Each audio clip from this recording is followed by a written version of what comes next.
Assalamualaikum warahmatullahi wabarakatuh. Ketemu lagi dengan saya, Wahyono. Oke, topik kali ini kita akan membahas tentang string matching, atau mungkin kita mencocokkan sebuah string ya. Jadi secara algoritma apa itu string matching?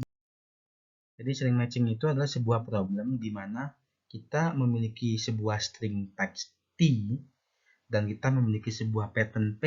Jadi kita nyebutnya sebagai ini T.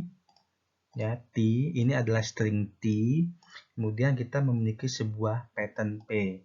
Nah, kita ingin mengecek apakah pattern P itu ada dalam teks T.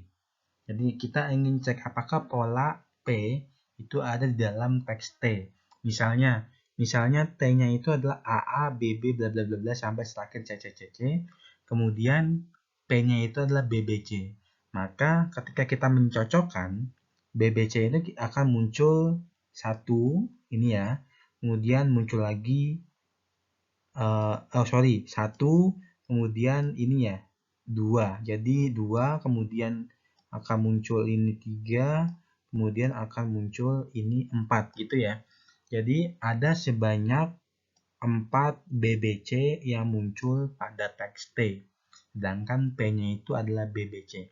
Nah, tujuan dari string matching ini adalah kita ingin mencari ada berapa banyak pattern P yang muncul pada sebuah teks T. Nah, bisa saja kita mencari berapa banyaknya, berapa kali muncul pattern P, atau kalau muncul ada di mana posisinya. Nah, ini adalah problem atau masalah dari string matching atau pencocokan sebuah string. Nah, pertanyaannya adalah mengapa ada problem string matching? Nah, biasanya string matching ini sangat berguna untuk beberapa aplikasi. Contohnya, aplikasi untuk computational biologi. Biasanya ketika kita akan mencocokkan sebuah DNA, kan DNA itu hanya terdiri dari 4 letter alfabet ya, yaitu G, T, sama E, sama C. Nah, misalnya kalau kita ingin mencari spesifik pattern dari W, atau dengan konsep yang sebelumnya yaitu P di dalam sebuah DNA, kita ingin tahu W ini ada berapa yang cocok. Mungkin kalau ukuran teksnya itu tidak terlalu panjang, itu sangat mungkin untuk mencari secara manual, dicek satu-satu. Tapi kalau ukuran teksnya itu tak terhingga atau mungkin sangat besar sekali, kalau kita ngeceknya secara manual, itu lumayan repot bagi kita. Oleh sebab itu kita butuh yang namanya string matching. Atau bisa saja, mungkin ingat nggak ketika kita mengetik atau mungkin membuat dokumen di Word, itu kan biasa ada Ctrl F. Ctrl F itu adalah untuk mencari sebuah pattern. Nah, ini adalah bagian dari string matching. Jadi word processing, kemudian web searching, kemudian desktop searching, dan lain sebagainya. Ini merupakan bagian dari string matching. Nah, jadi di dalam string matching, secara matematika kita definisikan sebagai text string T. Jadi kalau kita menggunakan bahasa C++, T itu dimulai dari 0 ya. Tapi kalau kita menggunakan bahasa Pascal misalnya, T itu kadang dimulai dari 1. Nah, asumsikan untuk kasus di sini kita mulai dari 0 ya. T itu adalah 0 sampai N-1 panjangnya. Nah, contohnya adalah ini ya. Kemudian P itu dari 0 sampai M1. Maka ketika kita akan mencari pattern P dalam T, nah ini kita akan mendapatkan ini. Nah, inilah nanti yang akan kita cari. Nah, biasanya nilai N atau panjang string itu selalu lebih besar dari panjang M. M ini adalah panjang dari patternnya. Jadi ini biasanya lebih besar, ini N lebih besar dibandingkan M. Ini ya, lebih besar dari M, atau bisa juga N sama dengan M. Tapi biasa kalau N sama dengan M, ini sudah bukan kasus string matching. Seharusnya M itu selalu lebih kecil dari N. Nah, sebelum kita membahas beberapa cara untuk melakukan string matching, kita harus tahu konsep dari string terlebih dahulu. Jadi, asumsikan S merupakan sebuah string dengan panjang adalah M ya. Maka ada definisi konsep ada konsep substring. Substring SIJ ini merupakan sebuah substring jika SIJ ini dimulai dari indeks I dan diakhiri dari indeks J. I ini bisa saja antara 0 sampai M-1 ya. J ini juga sama antara 0 sampai M-1. Tetapi I harus lebih kecil dari J. Gini ya, ini I itu biasanya harus lebih kecil atau sama dengan J. Nah, kalau seandainya I-nya itu adalah 0, kemudian J-nya adalah M-1, itu juga merupakan sebuah substring, tidak masalah, meskipun panjangnya sama dengan string. Jadi itu yang disebut sebagai substring ya. Kemudian ada istilah prefix. Prefix itu adalah sebuah substring yang dimulai dari 0 dan diakhiri di I, indeks I. Jadi harus dimulai dari 0, indeks 0, dan diakhiri dari indeks berapapun. Gitu. Maksimal adalah M-1. Ini yang disebut sebagai prefix. Gitu ya. Sedangkan untuk suffix, suffix ini adalah substring S di mana dimulai dari berapapun, ya, kemudian diakhiri dengan M-1. Misalnya kalau saya punya string Wahyono, seperti ini ya, Wahyono. Maka ketika saya menuliskan ini misalnya, ini adalah merupakan substring dari Wahyono. Jadi AHY ini adalah substring dari Wahyono. Bagaimana kalau saya nulis wah, gini ya, wah. Maka wah ini adalah substring dari string Wahyono dan juga merupakan prefix dari Wahyono. Kenapa? Karena didahului oleh indeks 0. Bagaimana dengan Yono?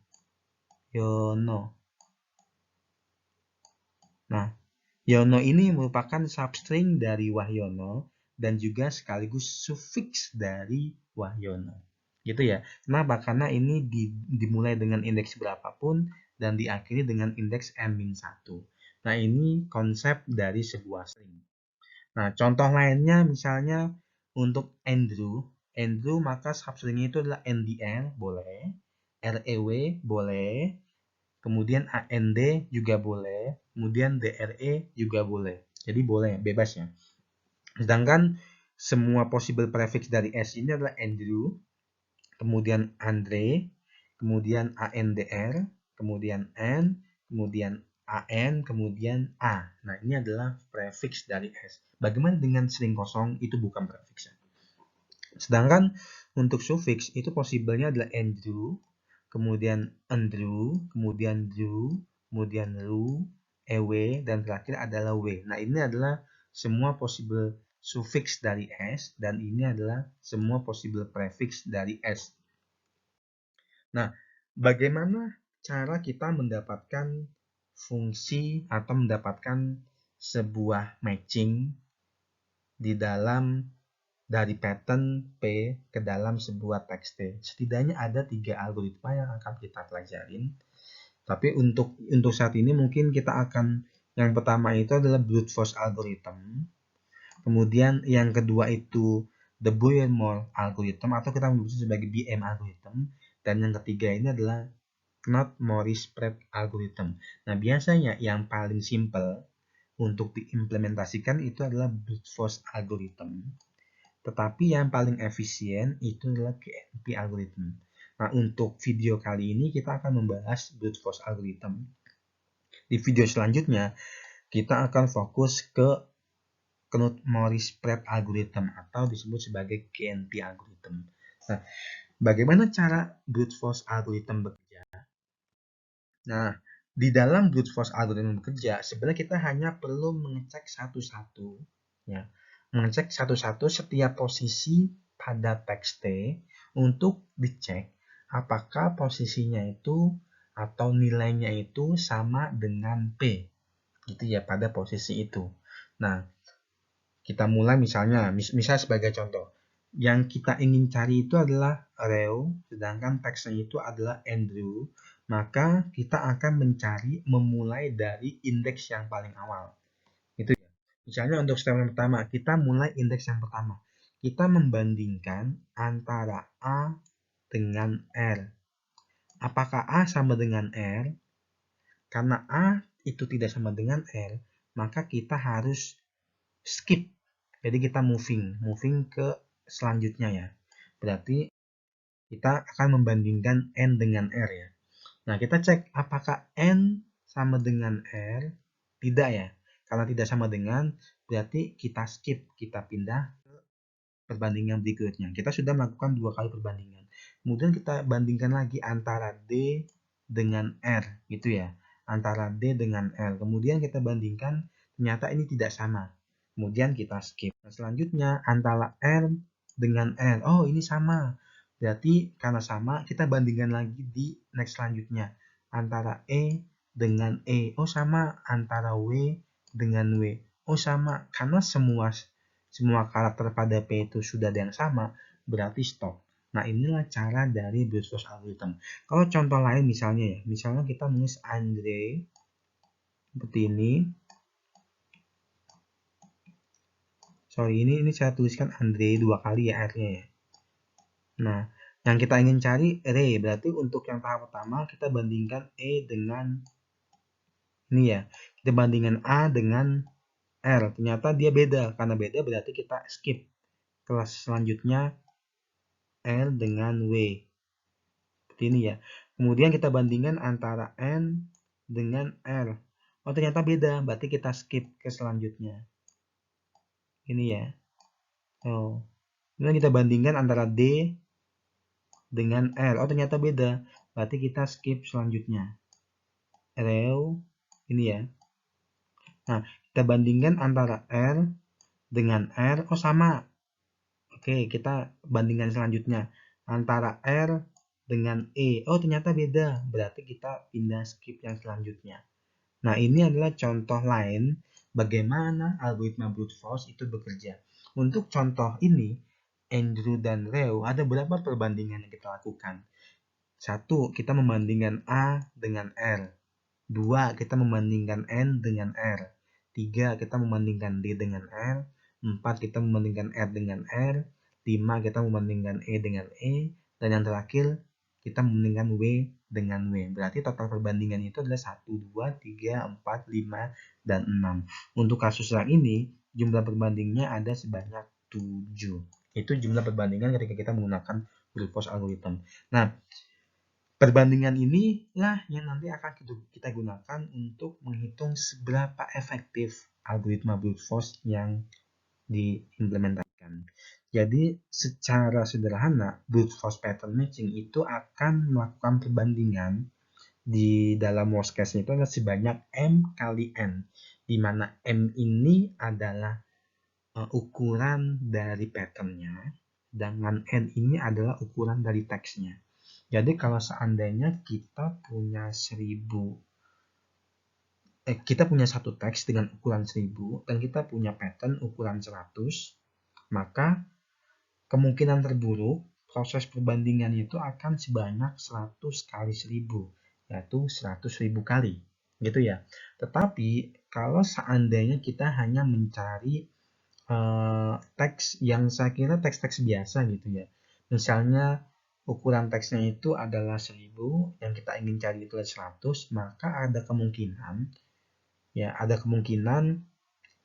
perbandingan paling cepatnya itu adalah sebanyak OM plus N, yaitu 1000 ditambah 100, jadi 1100.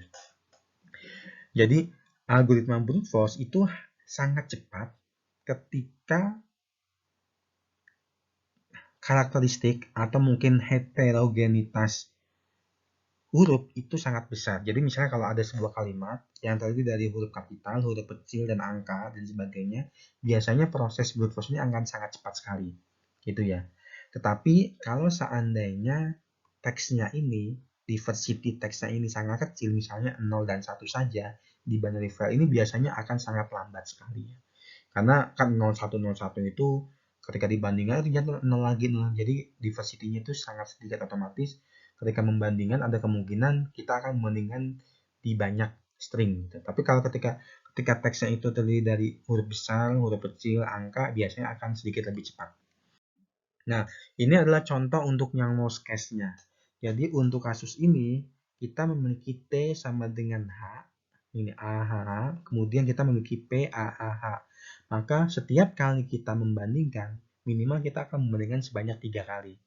Jadi 3 kali dibandingkan dengan, ini ada berapa panjang seringnya? 1, 2, 3, 4, 5, 6, 8, 9, 10, 11, 12, 13, 14, 15, 16, 17, 18, 19, 20, 21, 22, 23, 24, 25, 26, 27. Ada 27, berarti kemungkinan kita akan melakukan sebanyak 27 dikalikan dengan 3 perbandingan. Jadi 27 kali 3. Nah, itu adalah worst case-nya. Tapi untuk average case-nya, ketika T-nya seperti ini, sebuah teks biasa, kemudian ketika P-nya store, maka ini perbandingannya itu hanya sebanyak ukuran dari T ditambah dengan ukuran dari P. Nah, ini adalah bagaimana kita mengimplementasikan brute force untuk kasus string matching. Untuk algoritma yang kedua, yaitu KMP algorithm, akan dibahas di video selanjutnya. Oke, terima kasih atas perhatiannya. Wassalamualaikum warahmatullahi wabarakatuh.